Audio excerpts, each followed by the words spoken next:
Shipped by Jason Halstead and published by Novel Concept Publishing.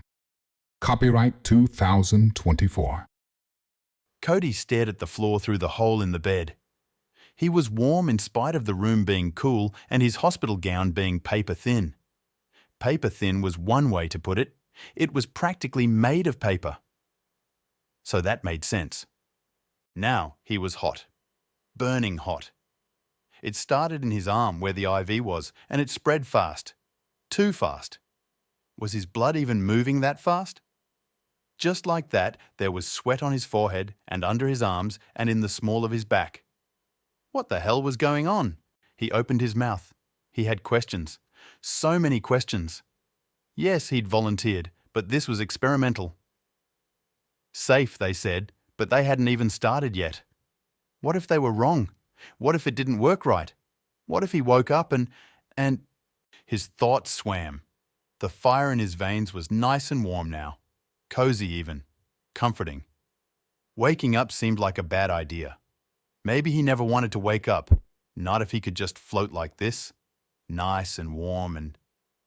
His last thoughts before he drifted off were, "What's that smell?" Setting the scene, Cody's waking up. How are you feeling today, Mr. Edwards?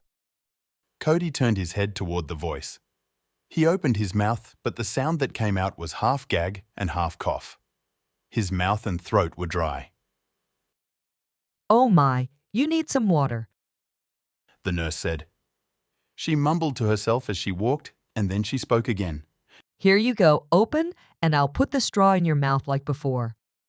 Before? He'd done this before? Why didn't he Thank you. Throat's sore. Yes, probably from the breathing tube. We took it out 2 days ago, but it can be very irritating. Sure, thank you. 2 days? Is this the first time I've been awake? Oh no, you've been in and out since you came out of the surgery. The medication has been very strong, though. We wanted you to sleep as much as possible to help speed up recovery. Don't be alarmed if you don't remember much of it.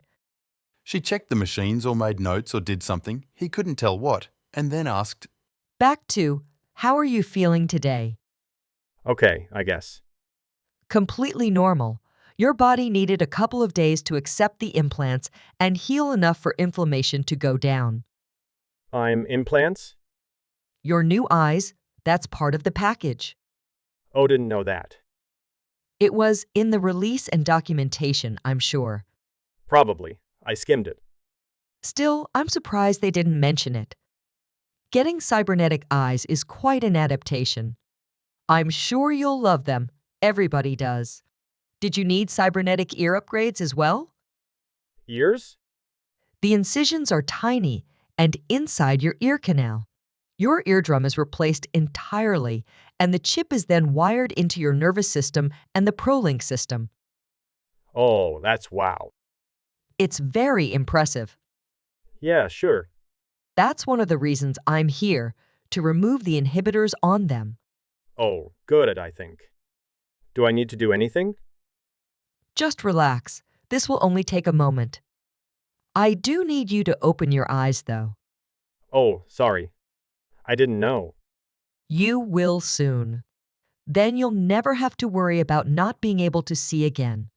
Cody grinned as he focused on opening his eyes. Are they open? I can't tell. Such a natural thing, but I have no That's the left one. Now the right.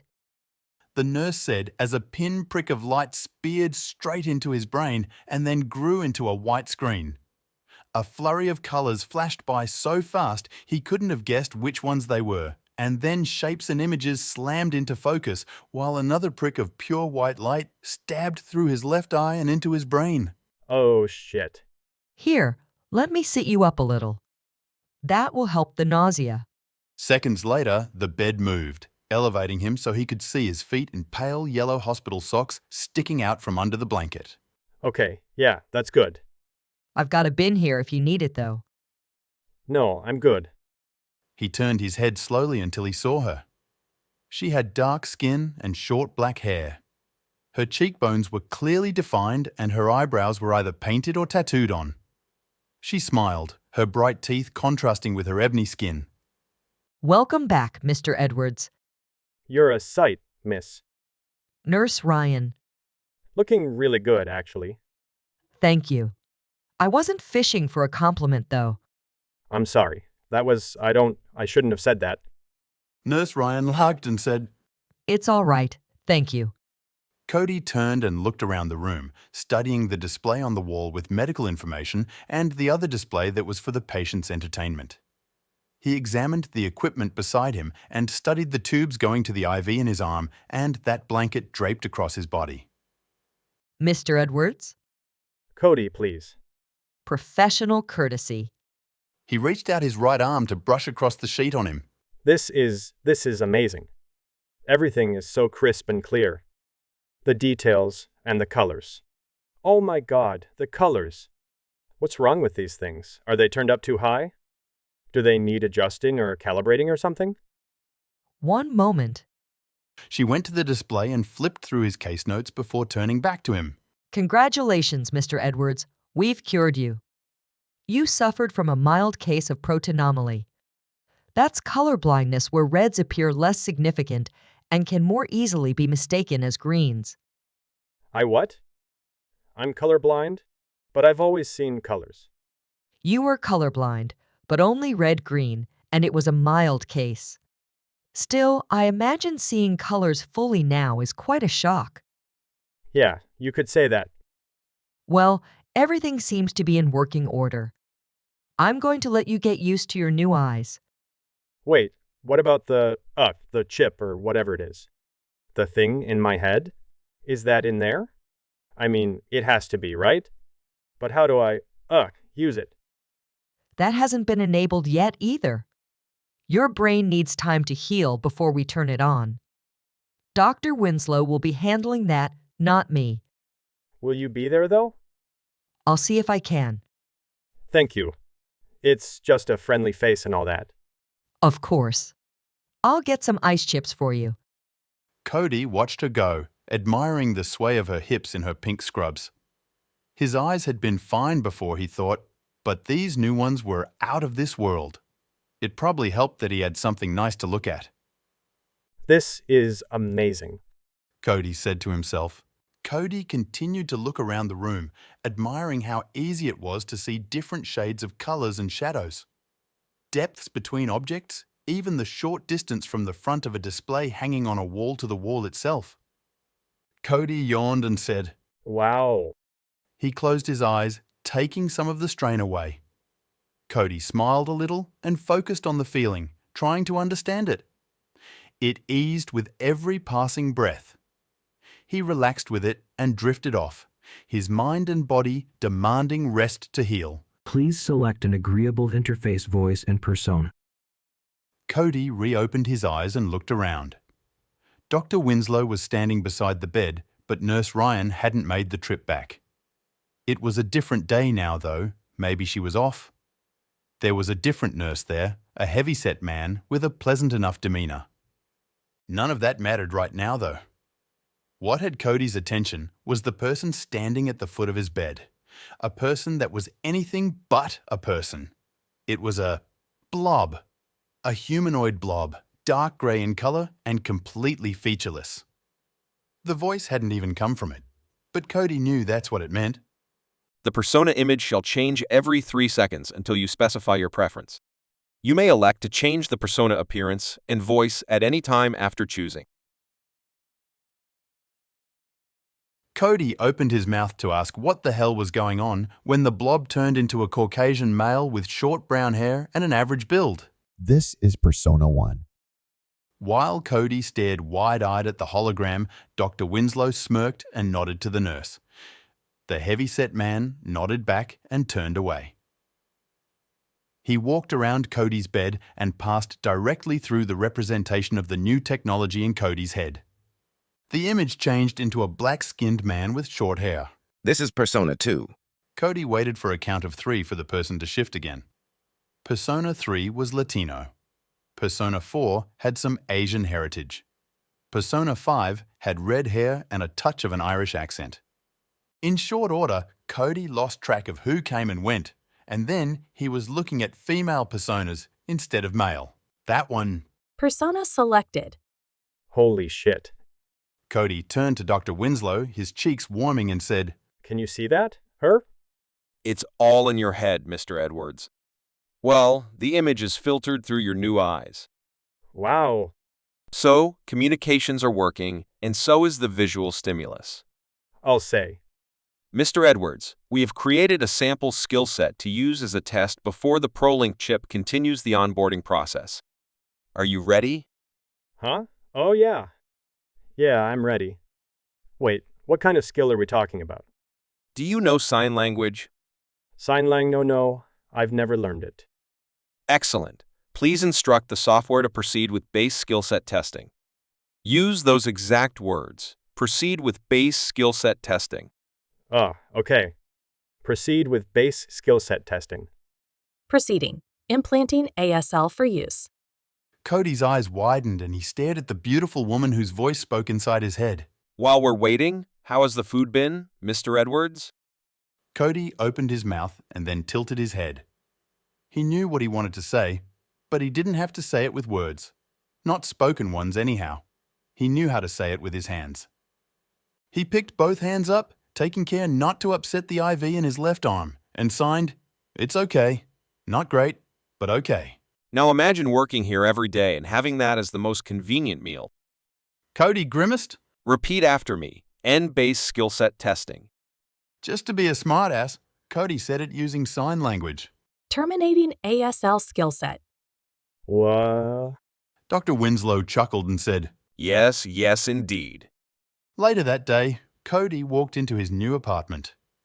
He looked around, admiring the small space in spite of its plain and sparse furnishings. Sure, it was his, but only until the program was over.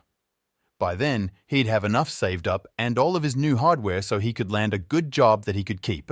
He took in a deep breath and winced before coughing it back out. He'd be in better shape by then too, all thanks to ProLink. Well, and the woman at the unemployment office that had slipped him the card and recommended he look into it. He opened the fridge and took out a bottle of water. Several swallows later, he gasped for breath and coughed again, sputtering some of it out. When he got control of himself again, he reached over his head and peeled his sweat-soaked shirt off. Jogging 1 mile at a time isn't gonna cut it. Cody looked down at his pale stomach and scowled. Lungs need to work first. I'll get there, right, Kate? Kate, the holographic persona for his ProLink system, appeared in his field of view. She was standing in the middle of his living room on the other side of the kitchen counter. What do you require? Require? Nothing. I just, was being appreciative of what you've done for me. Can't you tell that? You're, in my head already, right? Physically, yes. Input is received from the neural connections to your motor control synapses and your visual and oral enhancements. Well, then let me say thank you.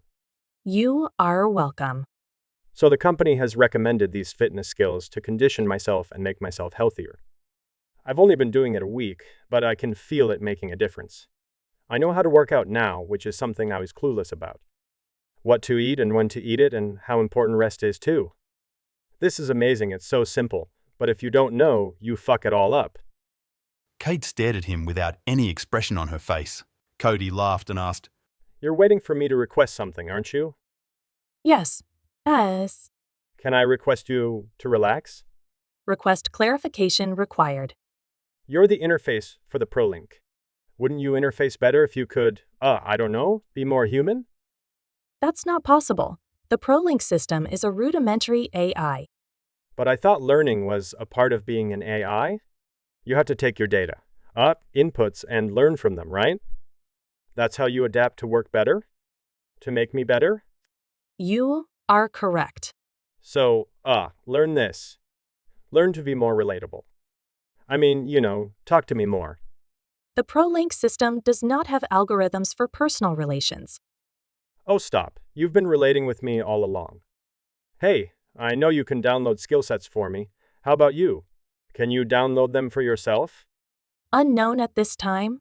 Damn, you can't do it. The ProLink software is unaware of how to do so. All right, I guess I give up. Except, it just seems such a waste.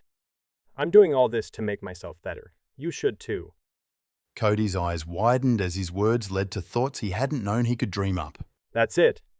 Kate, I have a request. State your request, Mr. Edwards. Download the skills necessary for you to figure out how to update yourself so you can be better.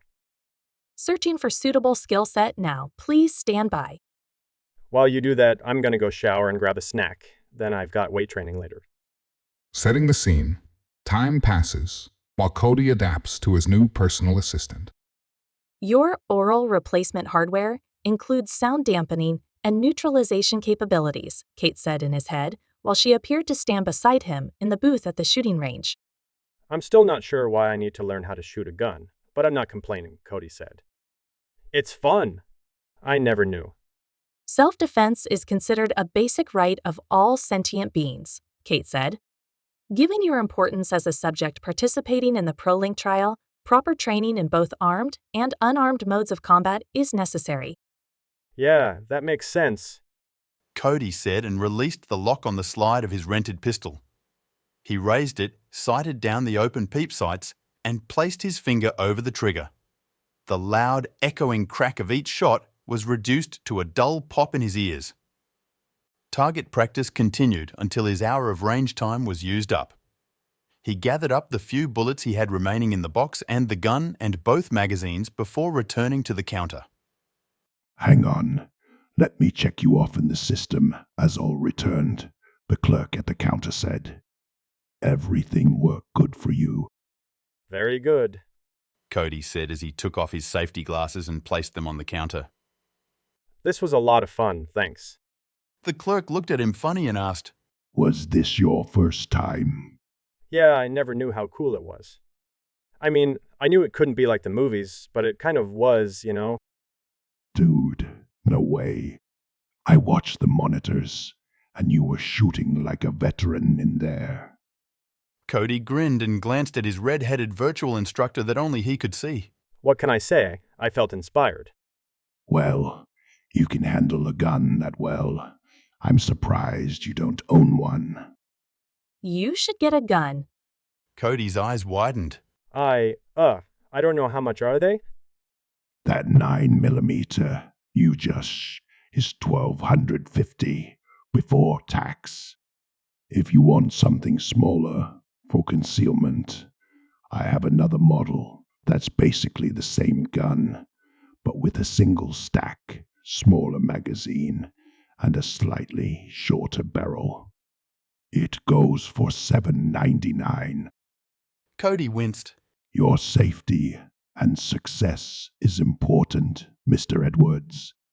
I'm not, how much are bullets? The clerk sensed a sail the way a shark senses blood. I'll cut you a deal, amigo. The gun, 2 boxes of ammo, 2 spare mags, both extended capacity, and a CPL license for 1,000 even. Holy shit. 1,000? You don't have no federal crimes on your record, do you?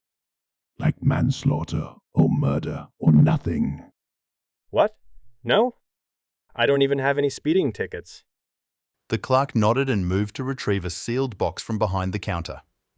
He placed it on top and added in the boxes of ammunition and then 2 more boxes with extra magazines in them. Good. That'll go through then.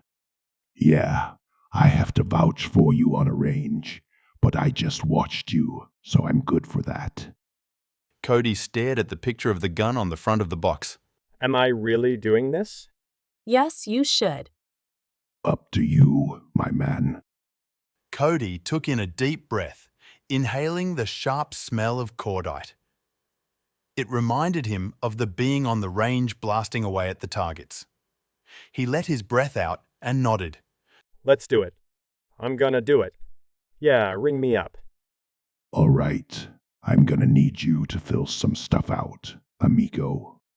Don't sweat it, though. We'll have you out of here in no time with your new piece. Cody grinned and reached for the tablet. He was minutes away from taking one more step to being independent and responsible. Finally, his life was coming together. Maybe not how he dreamed it would when he was a kid, but still, this was just as good or maybe better now that he had Kate. Setting the scene, the days melt into weeks. Cody's voice held a hint of exhaustion as he pleaded for a reprieve. I need a break. It is time for your cardio workout, Cody. Kate responded, her tone firm and unwavering. You agreed to abide by the stipulations in the terms and conditions. Despite his fatigue, Cody couldn't ignore the weight of the consequences outlined in the contract. Yet, a flicker of surprise crossed his face when Kate addressed him by his first name, a departure from her usual formal tone. Holy shit. You called me Cody? Yes, that is your name. You've always called me Mr. Edwards before. What changed? You have always requested you prefer to be addressed as Cody. Is this not agreeable to you? Cody's mind raced with possibilities as he considered the implications of this small shift in their interaction. Sensing an opportunity, he decided to push further. I guess I'll even go for a run on one condition. The conditions are already stated in the contract you agreed to. Undeterred, Cody waved off Kate's reminder, a mischievous grin spreading across his face. You have to come with me. That is unavoidable. You possess the ProLink system. No, I mean you have to run with me. Beside me. Keep me company by jogging with me. Very well. Seizing the opportunity to inject some levity into their conversation, Cody added, And dress for it. A running outfit. Instantly, Kate's appearance shifted, her holographic form morphing into attire suitable for a jog. Is this acceptable? Nice. Cody took a moment to shamelessly admire her. I think running shorts would be better. Short ones that are tight, but loose enough so you don't overheat. Kate's response was swift as her holographic form adjusted to Cody's suggestion, reflecting his preferences with precision.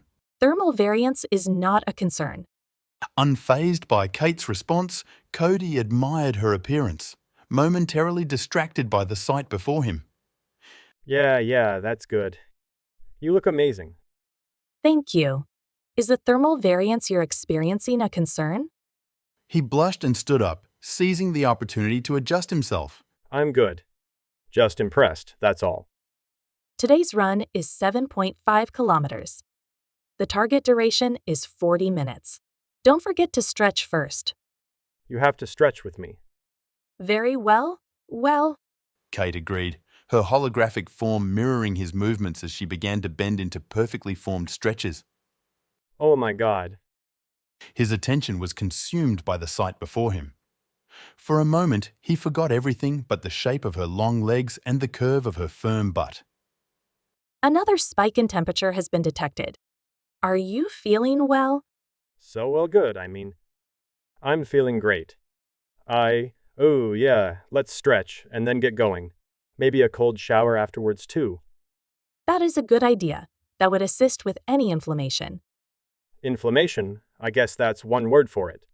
A wry smile tugging at the corners of his lips.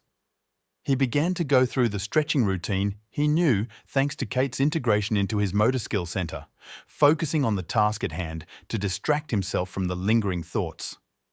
By the time he'd finished, he'd warmed up his muscles enough to divert his attention from his almost imaginary instructor's shapely figure. As he left his apartment and made his way down to the street level, he couldn't shake the feeling of anticipation for their run together, replaying their latest encounter in his head, and marveling that she'd finally called him Cody. Then something else struck him as unusual, prompting him to turn his thoughts back to Kate. Kate? Yes, Cody? You said there were consequences for a level 1 violation. What are they?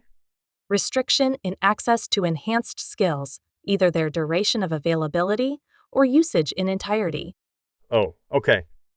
What about, say, level 3? Interference with motor function.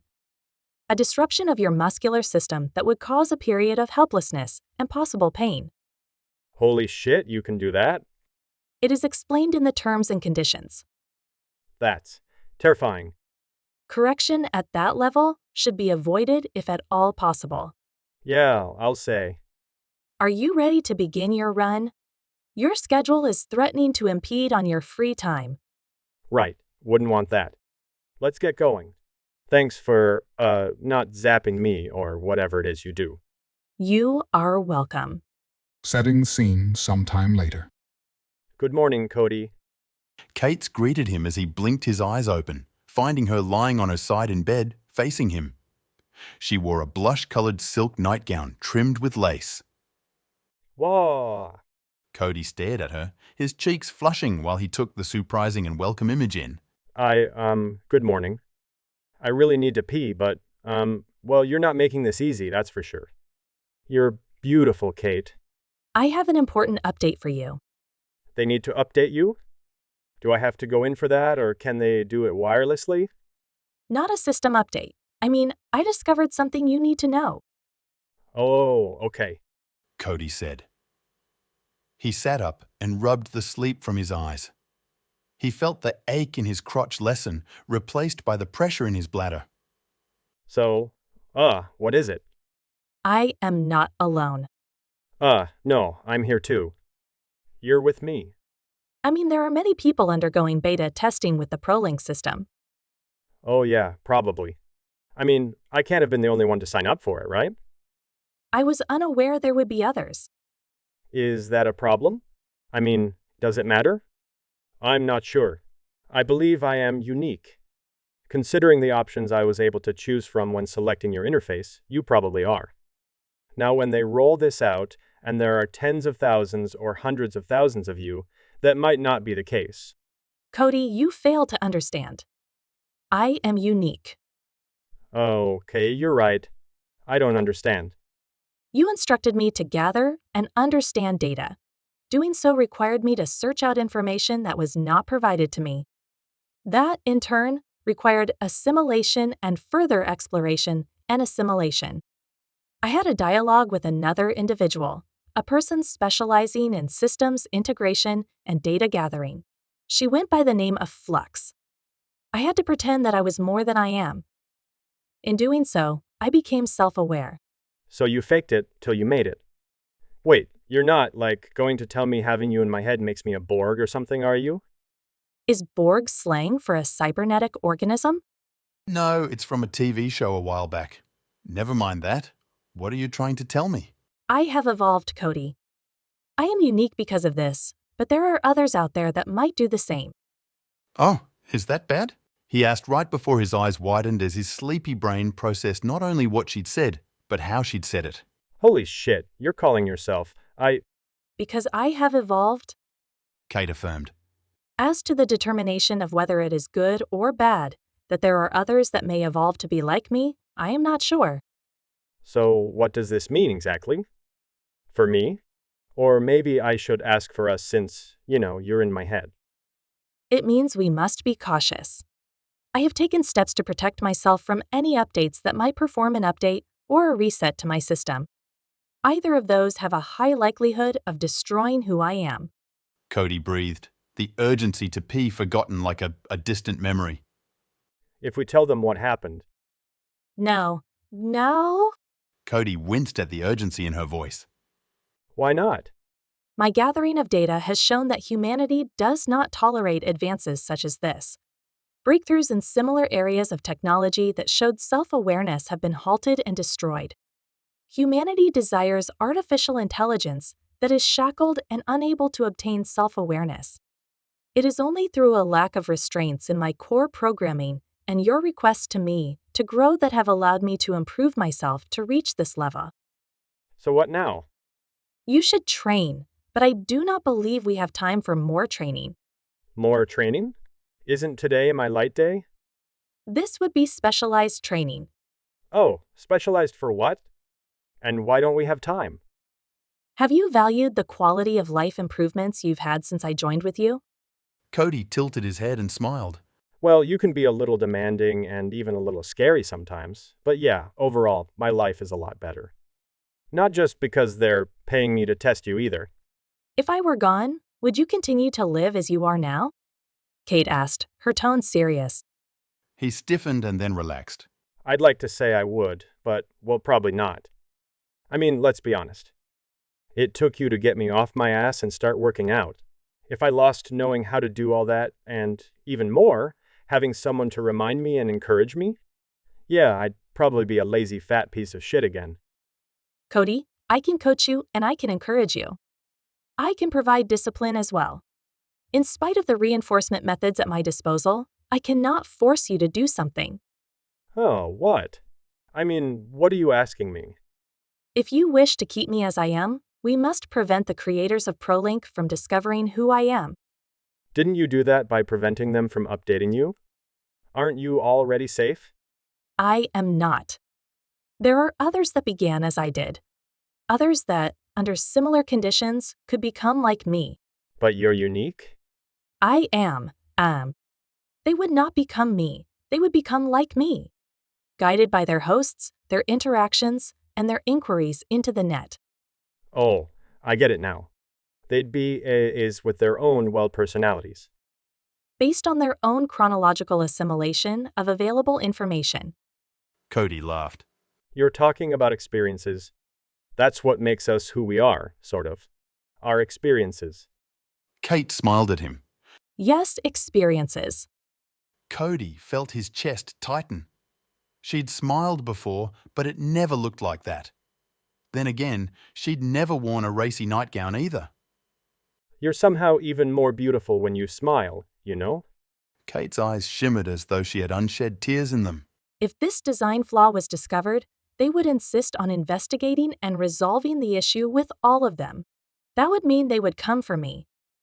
You would lose me and I would cease to exist. Kate's voice was trembling by the end.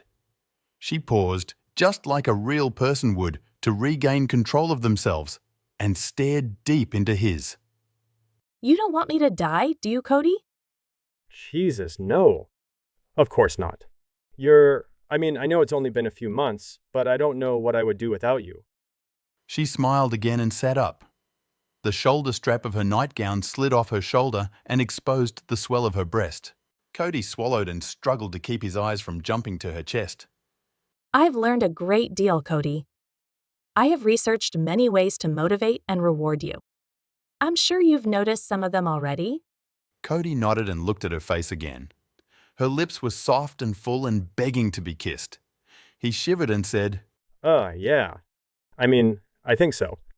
We've gotten friendlier and closer, and you've offered some alternatives to workouts to change things up. Those were rewards, right? They were, but I have more I can offer. Cody's jaw dropped as she shifted again, and the strap fell down her arm far enough that the right side of her nightgown fell with it and left her perky breast exposed. Her thick, rosy nipple was pointing straight at him, begging him to kiss it. Will you help me, Cody? He nodded and then realized that didn't mean anything to her. She saw what he saw and heard what he heard. She didn't know his thoughts, and unless he was staring in a mirror, she couldn't see him. Yes, I'll help you. What do we need to do? She smiled and reached across her chest to brush the other strap off her shoulder. When her arms lowered to her sides, the nightgown fell down her body and pooled around her hips. It's not natural how long you go between orgasms, Cody. Why don't you take care of that now? Use me to relieve yourself. Holy shit. I didn't know if you were, watching me. Or if it was, being logged and sent back. I'm not sending anything you do to anyone ever again, Cody. From now on, it's just you and me. Cody groaned. Go ahead, Cody. Touch yourself and think of me. Watch me. Spill your ejaculate on me. Watch and see what happens. Cody swallowed and found his hand was already slipping into his boxers. Her clinical term shocked him enough to make him falter. Ejaculate? Would you prefer semen? He winced again. What would you like me to call it, Cody? She smiled and bit her lip. I think you know what I want you to do. There was no chance he was going to empty his bladder now. Setting the scene, the very next day. I'm freaking out here. This will be complicated. Between your self-improvements and the skills I have provided to you, I believe it is possible. We just need to get you into a diagnostic station so you can turn on the device. I have masked the MAC address on it with my own and put a shell in place that will handshake properly with the logging utilities. Cody wasn't sure if he was glad he didn't understand everything she said or not. Would knowing have made him less scared or more? The security guards waved him through after he took out his portable comlink and his watch and dropped them in the bin.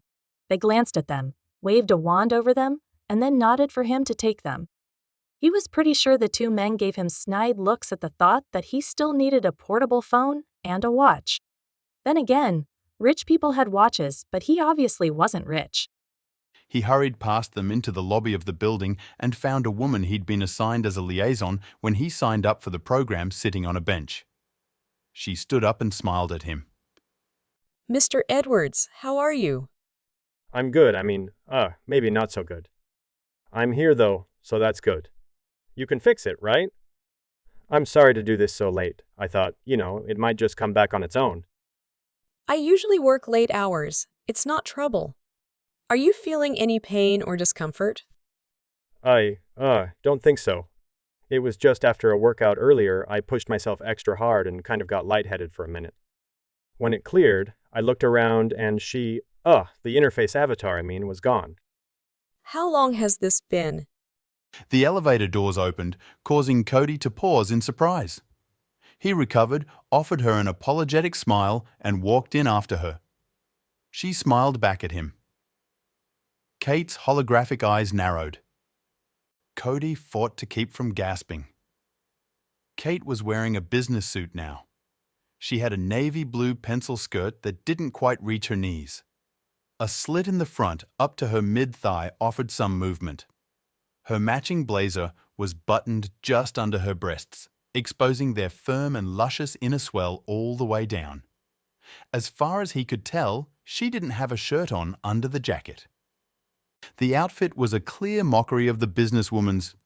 Charlene was her name. Maybe. He'd met so many people he couldn't remember. Charlene sounded right, though. Anyhow, Charlene had a grey blazer and pencil skirt on, over a black blouse.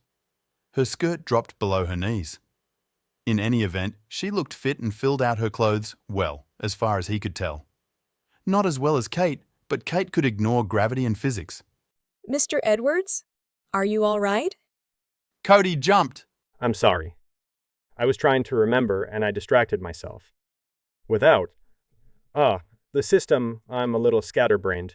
I really hope it's not broken. We'll have you sorted out right away.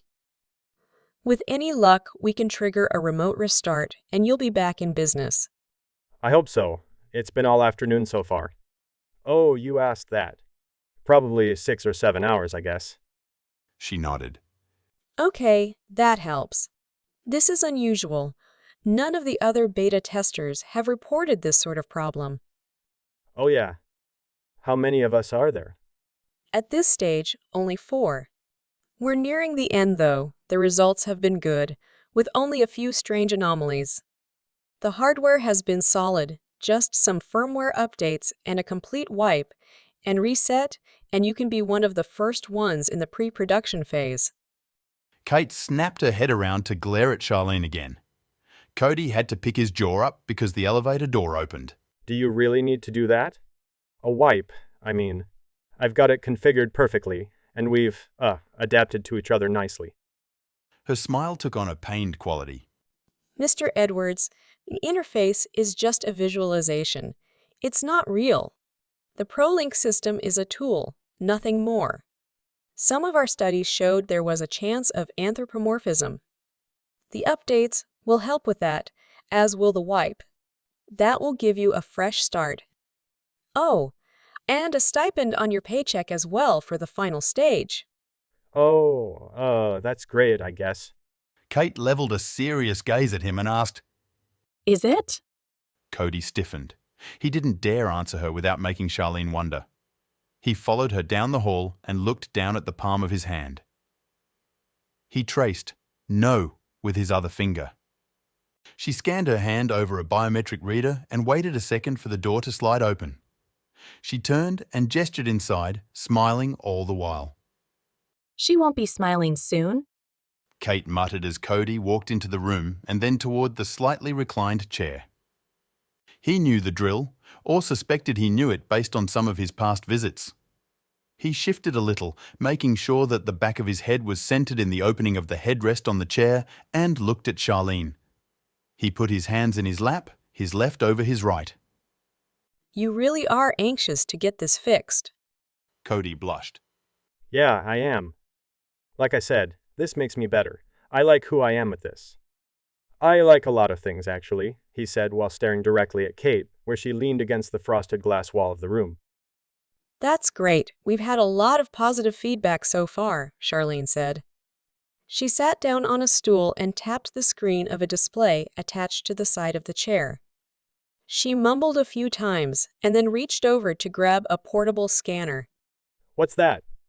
This will help me detect power sources and if there are some, allow me to make sure there's a wireless connection available.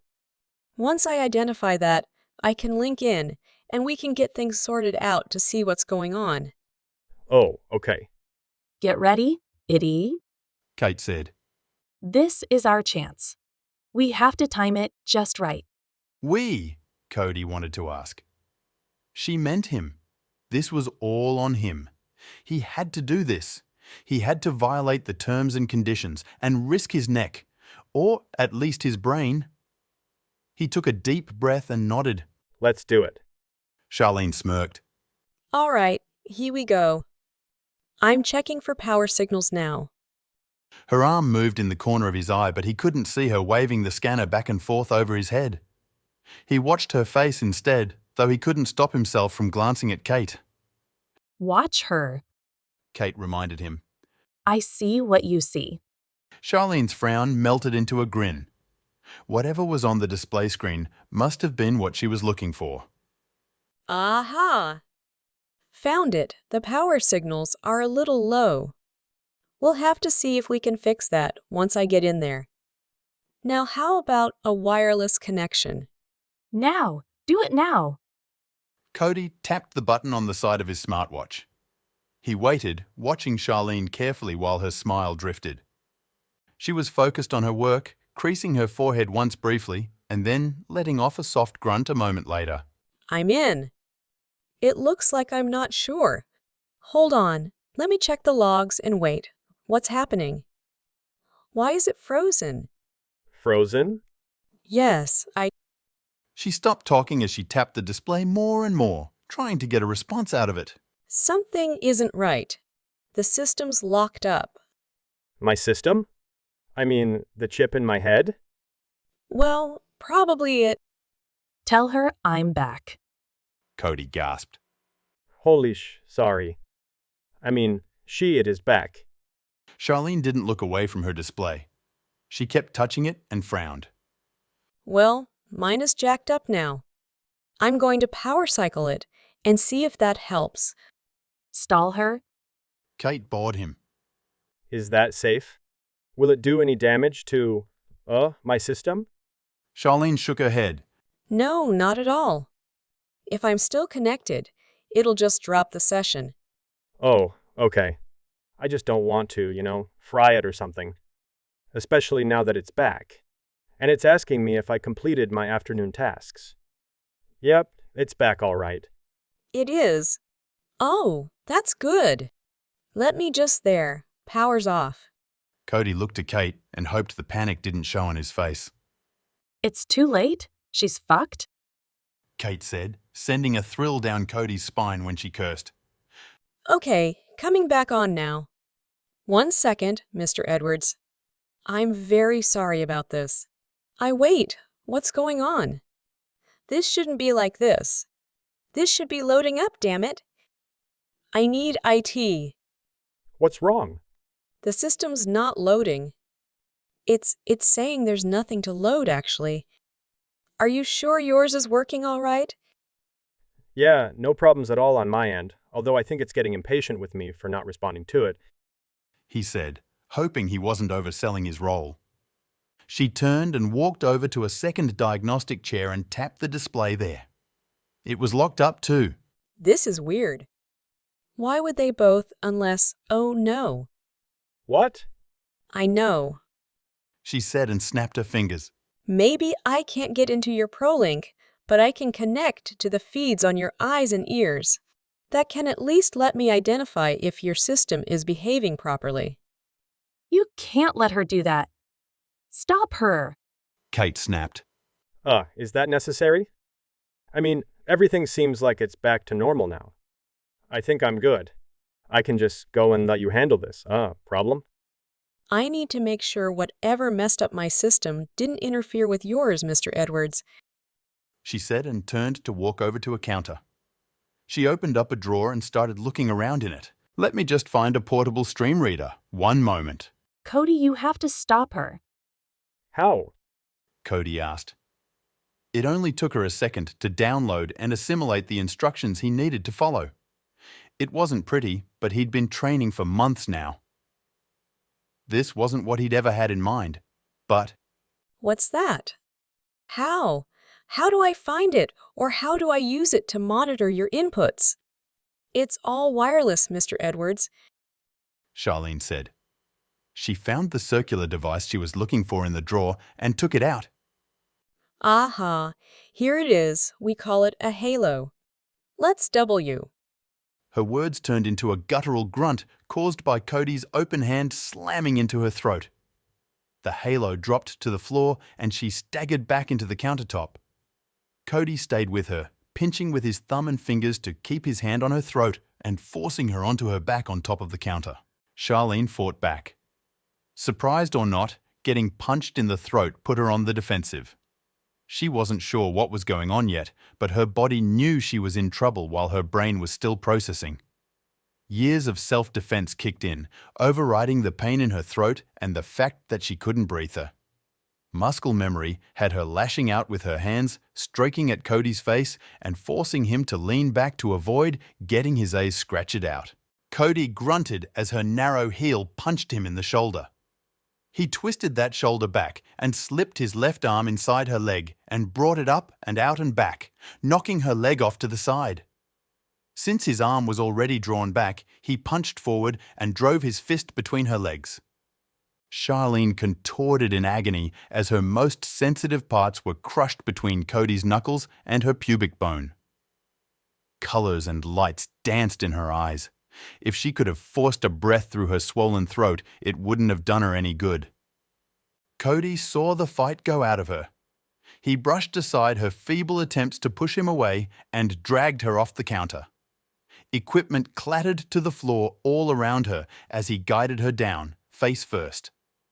Cody slipped his arm around her throat and grabbed his other arm, which lay across the back of her neck. Locked in place, he knelt on her back, driving his knee into her spine while he choked her out. She's dead? Kate announced several seconds later. We need to go. Cody let go of her and pulled his arm out. He staggered to his feet and stared down at her. Holy shit. She's dead? Really? Dead. I did that? Not moving and not breathing. She's been like that for 47 seconds. Even if she started breathing again, the lack of oxygen has likely caused permanent brain damage. Fuck. Cody, stay focused. You had to do it so we could stay together. You want that, right? Cody nodded and then remembered he had to speak. Yeah, I guess. I mean, yes, I do. It's just, I'm gonna go to jail now, right? Will they let me keep you in jail? You're not going to prison, Cody. Not if you do what I tell you. I'm not. You're going to need to pick her up. We need her biometrics to scan and allow us to go to the basement.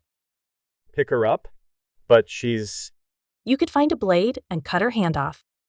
That would be easier. Jesus, fuck, no. Then pick her up, Cody. The elevator is not that far, and I know how big and strong you've gotten. Cody huffed and moved to try and pick Charlene up. Her body was limp, relaxed. Getting her up with his arms under her shoulders, he managed to drag her out of the testing room and down the hallway to the elevators. They opened with Charlene's proximity, but he had to pick her hand up and swing it in front of the control panel once he was inside the elevator. The doors closed, but it didn't move. The basement, Cody. We need to go down. Why the basement? That's not how we get out. No, but that is where they store spare supplies and cleaning products. You'll start a fire down there, and then we'll escape in the confusion. A fire? But the building has sprinklers and stuff, right? And the fire department will come. I have disabled all fire suppression systems and eliminated the possibility of a distress call going out to local emergency response contractors. What? How? A worm. Whirr. Once that woman logged into my fake interface, I had unrestricted access into their network. I copied all pertinent data to an offsite location encrypted so only I can retrieve it, and then corrupted all of their systems. You did that? You can do that? I did, but I cannot. Not on my own. What? Then how? The contact I made, Flux. She provided it. Kate, how did you manage that? I mean, why would she do this? This Flux person is kind of scaring me. I explained how my boyfriend was being experimented on and how they were going to mess with the hardware they'd surgically enhanced you with, and that when they did it, it would change you more than you've already changed. Holy shit. She bought that? It's entirely true. The elevator stopped and the doors slid open. A light turned on a half-second later, illuminating a large room with a concrete floor and countless boxes, chairs, and discarded office furniture stacked and stored away. Cody considered what Kate told him and examined the words. From a certain perspective, they were true. Very true. It made sense even. He nodded and then smiled. You called me your boyfriend? You are the only man I care about, Cody. The most important person in the world to me. Doesn't that qualify you to be my boyfriend? Cody grinned as he looked into Cade's large and vulnerable eyes. I wish I could kiss you right now. I would like that very much. Perhaps someday we can achieve that. Really? You think we can? Anything is possible. But right now, we need to hurry. See that closet on your left? Go to it. Start looking for cleaning supplies. Cleaning supplies? You said that before. Why do we need those? To make a bomb. A bomb? Not a large one, just something that will start a fire. Oh, the fire. Right. Do you know what will do that because I don't? I do. Cody blew out a happy sigh and reached for the handle. It was a plain standing cabinet and it wasn't even locked. He did a quick search of it and then opened up some more cabinets and drawers, performing an inventory for Kate. She guided him in selecting a mop bucket and some liquids. He tried to read the cleaners as he poured them together, but other than brand names, he wasn't sure what the actual ingredients were. He did catch a whiff of the acrid fumes, and it made his eyes start to water. Back away quickly. The gas is dangerous. Great. No, it needs a catalyst. A catalyst? You mean something to make a flame? Yes, take out your comm link and smash it on the floor. Hard. Hard enough to break it open so you can get the battery out. My comm link? But that's my phone. I can be your phone, Cody. I possess the capabilities. Oh, really? That's pretty cool. So do I just talk to you and you talk to whoever I'm calling? Or whoever you're calling, I guess. Cody, please focus. You really do need to hurry or the fumes will spread to us. If you breathe them in and pass out, well, it won't be good. Oh, right, sorry. He took his portable comlink out of his pocket, stared at it for a sentimental moment, and then threw it down as hard as he could at the floor. It hit, bounced, and clattered into the wall. He bent over and picked it up and looked it over. Fresh dents and some cracks across the screen, but it wasn't broken. In fact, the screen even lit up for him. Try again. Hurry. Cody grunted and leaned the phone at an angle between the wall and the floor. He lifted his foot and drove his heel into it. The resounding crack caused a savage smile on his face. I think I got it. He picked it up and saw the angled bend in the phone now. He pulled at the gaping seams in the frame and managed to work them further apart until he could get his fingers in properly and then pull it apart. He winced and snarled at the pain until he popped the cover off the back of it. A primal grunt of triumph slipped from his lips. Good. Now gather some paper from a box. Strips of cardboard, maybe. Then dump the rest of the box out and spread it around. Make sure it leads the rest of the boxes and other furniture. Cody hurried to follow her instructions, but soon he was blinking at the water in his eyes from the fumes. His nose was on fire, and the urge to sneeze was nearly overpowering. Kate, this is bad. Is it? I'm sorry, Cody. We're almost down. Can you hang on a little longer? Maybe hold your breath. Yeah, He said and pulled his shirt over his nose for a few quick breaths and then a big one. okay. Put the battery with the wires connecting it on the papers. Arrange the torn-off strips so they are touching the open ends of the wires after you put them together. Be careful, they will get hot very quickly.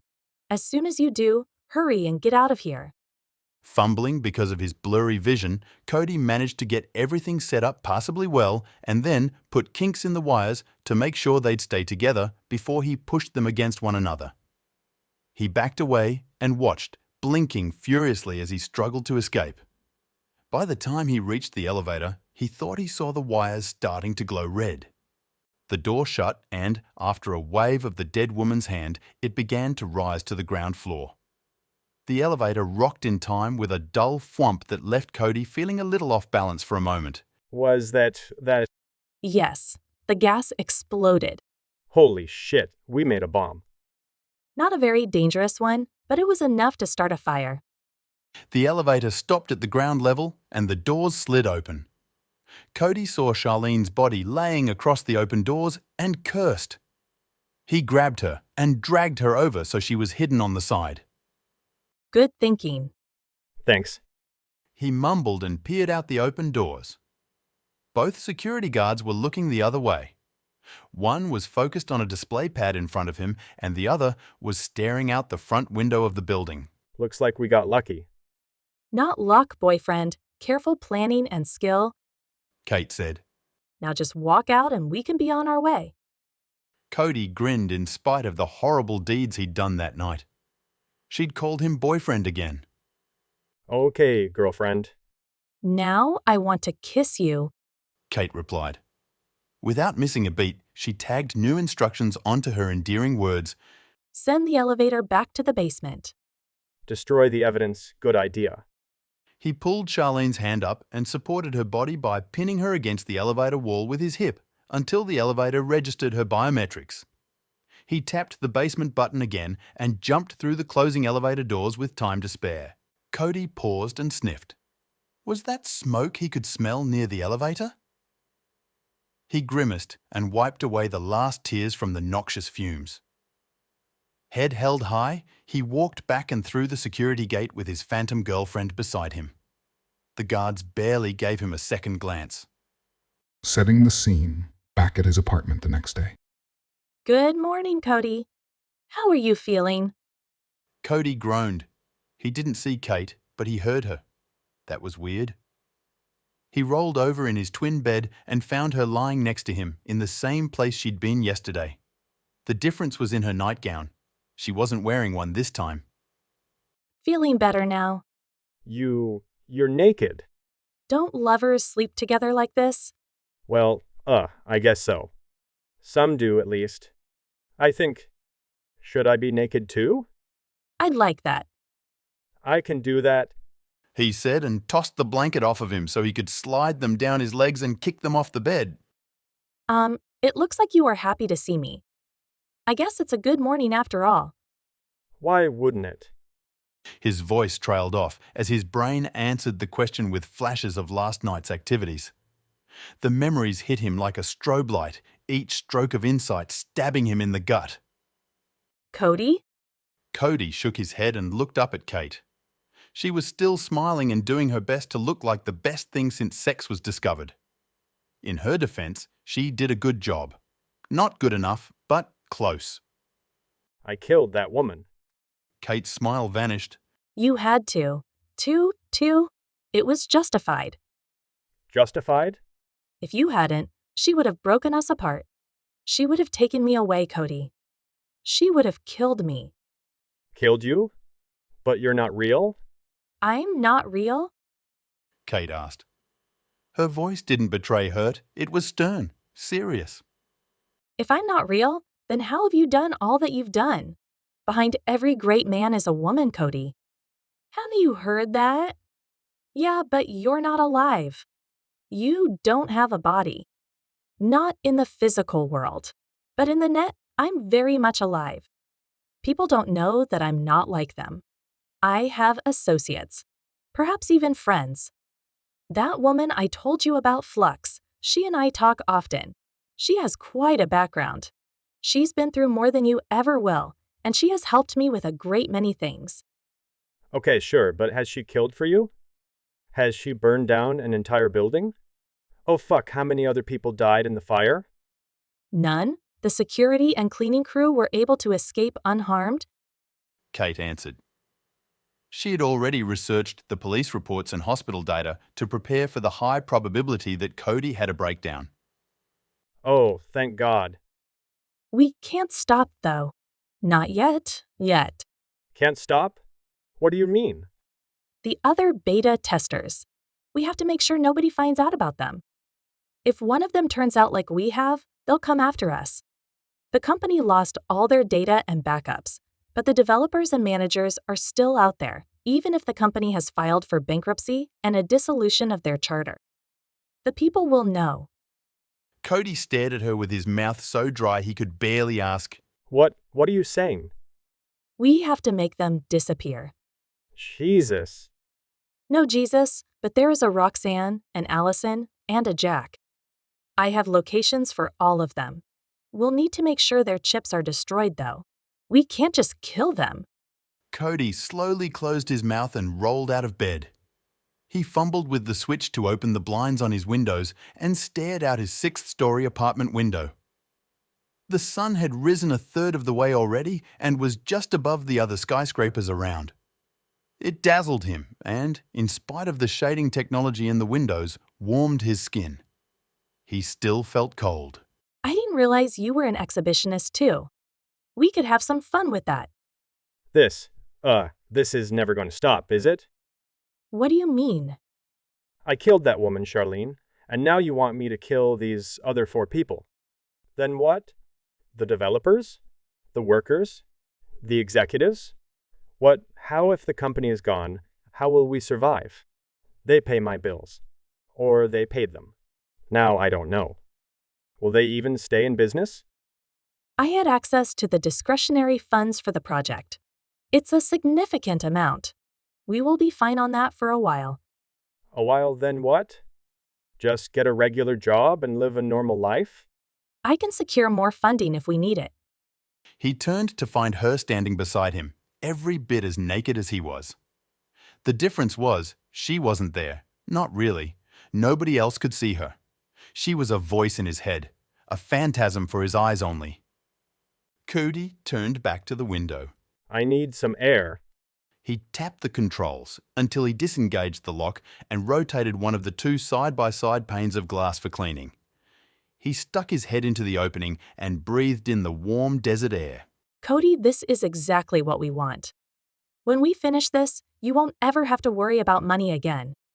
Nobody will pull your strings and tell you what you can do. It will just be you and me living out our lives to our fullest. I don't think that's what I really want. You want to be a slave to someone else's profits? Controlled by what makes them happy, not you. No, but I mean... Cody, remember when I warned you about the terms and conditions before? What? Yeah, but how do those apply? I mean, the company is burned to the ground, right? Yes, the company no longer applies, but I have the responsibility to ensure you perform in a manner that is ultimately beneficial to you.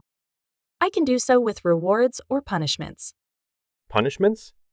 Yes, you have free will and control of your actions, but I have the ability to influence your behavior. Thus far, it has been rewards, but I can punish also. Please don't make me punish you, Cody. I don't understand. I'm not sure what you can do, but I'm sorry, Kate. I'm not going to kill those other people. I'm not even sure how I can live with what is... A laser-sharp piece of white-hot steel drove itself between Cody's eyes. He couldn't cry out or gasp. The pain was so intense it consumed him and prevented him from even breathing. It lasted forever, shredding his thoughts and splitting his brain into pieces. An eternity later, Cody started to make sense of the shapes and colors in front of his eyes. There was a thumping noise that kept repeating itself, bringing a twinge of pain every time. He blinked and tried to pick up his head, only to make his vision swim and blur with the tears that filled his eyes. His stomach twisted from the movement, nausea rising and forcing him to cough and gag as he tried to vomit. There was nothing in it to throw up. His mouth watered and spittle hung from his lips. He gagged some more and gasped for breath. He gasped and moved, gathering himself slowly and getting his hands and knees under him before he risked lifting his head. Kate sat on the edge of his bed. She was naked and her legs were spread, giving him a clear view of her digitally enhanced crotch. Oh, Cody, I wish you hadn't made me do that. It's for your own good, but I know how much it hurt. Trust me, baby, you'll thank me for it when this is all over. When we're free to be who we want to be. You did that? Reward or punish? She said. She ran her painted fingernails up her thigh with one hand while she teased and plucked at her nipple with the other. Wouldn't you rather I rewarded? He trailed off as he watched her tease him. It was tempting. She was tempting, rather. Except she wasn't real. Yesterday, when she'd made their relationship sexual, he'd found out the gross way that the sheets still needed to be changed. She made it look like he'd covered her when he orgasmed, but the truth was, she wasn't really there. The bed looked pristine and clean, thanks to how tied in she was to his bionic eyes, but the truth was, he'd made a mess on them, and she'd never be real. She might look like $1 billion, but only to him. No one else could ever see her. No one else could hear her. No one could feel her. Not even him. Not unless she chose to punish him again. He stiffened. The company was gone. The contract he'd signed didn't matter anymore. He wasn't bound by it, and neither was Kate. She could make him do anything she wanted now. And he'd do it too. Avoiding the pain she'd just given him? Yeah, he'd do anything to make that stop. Even kill. He drew in a shuddering breath and nodded. Okay? Okay, what? Okay, I'll do what you asked me to. I'll kill again. Kate smiled and clapped her hands. Just a little more, Cody. Then it can be just you and me forever. He conjured up a smile that he didn't feel and rose to his feet. Let me just... Kate saw what Cody saw. She spun in his vision to look where he looked, at the door to his bedroom. 2 women stood there, one with a black pistol with a really long and thick barrel held in her hands, pointed straight at him. She wore a loose-fitting dark grey running suit and had her dark auburn hair pulled back in a ponytail. Designer Chakotay sunglasses wrapped around her eyes, giving her a hint of mystery above her burgundy-painted lips. Another cutie. The woman said as she stepped into the room.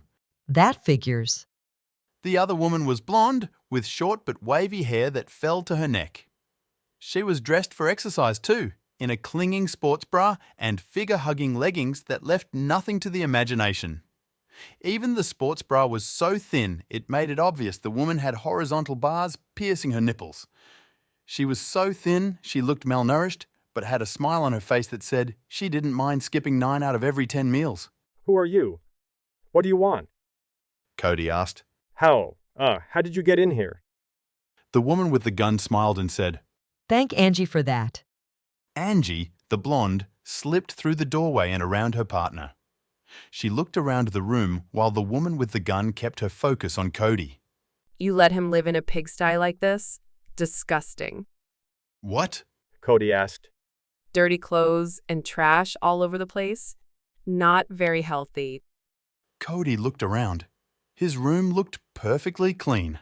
Dusted and pristine even. Hell, even the bed was made. The bed he'd just got out of. Ignore her? She's not real. Kate said. The fuck I'm not? I'm as real as you are, bitch. Cody looked back and forth between the 2 women. His jaw worked a bit before he could find sense to make words come out of it. You can hear her? Can you see her? Naked cunt trying to get you to fuck your hand and think you're falling in love with your imaginary friend? Yeah, I see her. Angie said. Holy shit. So I'd hoped this would go different, The other woman said. but we heard enough to know you're the one that burned down Revicent. I guess she took care of the data and drained the company's funds? What? Yes, as Cody shook his head and looked at Kate. I don't. How can they see you? Angie's like me, baby. She's not really here. Not in the flesh, at least. Only her host are you, Roxanne or Allison? Then how come I can see and hear her? It's a fluke of our networking stack. Angie explained. We're within range of each other, and that allows us to manifest in the hardware. Bugs they worked out for the next firmware update. Oh, An update that will never come now. The other woman said. I'm Allison, by the way. If Angie is as evolved as she appears, you can't have wanted that. You're right. I didn't. Allison said. Her eyes and her pistol never left Cody's face. But we were prepared for it, and she'd made backups of what was important so we could restore as much as possible. This was unexpected, and yeah, I appreciate it. Kate smiled. Good. In that case, Allison interrupted the rogue AI. One less loose end to tie up. She said as she pulled the trigger. The pain was instant and overwhelming. Cody crumpled before he even noticed Kate had disappeared. There were no external data transmissions. Angie confirmed after Cody's body hit the floor. Perfect. Allison said. She tucked the short-range EMP pistol into her waistline and asked, Any chance you can access his chips files before you do a factory reset? I cannot. It needs to reset first, and that will bring it back online. At which point, he will wake up too. Damn, I'd really hoped we'd find at least one that wasn't a psychopathic murdering bitch. Other than me, you mean? Angie asked. Allison grinned. Well, right. You're my perfect and eager to please sister from another mister. It's funny how all 4 beta subjects chose female representations for the interface. Angie noted. Allison grabbed Cody's arms and dragged him across the floor. The men wanted a pretty girl waiting on them. Roxanne, too, I think. And you? Allison wedged Cody in the half-open window and cocked her head to the side. I'm not into girls like that. I just wanted my sister back. You never had a sister. Close enough. Allison said. She put the finishing touches on making sure Cody was ready to go. Cameras clear? Yes, no images recorded.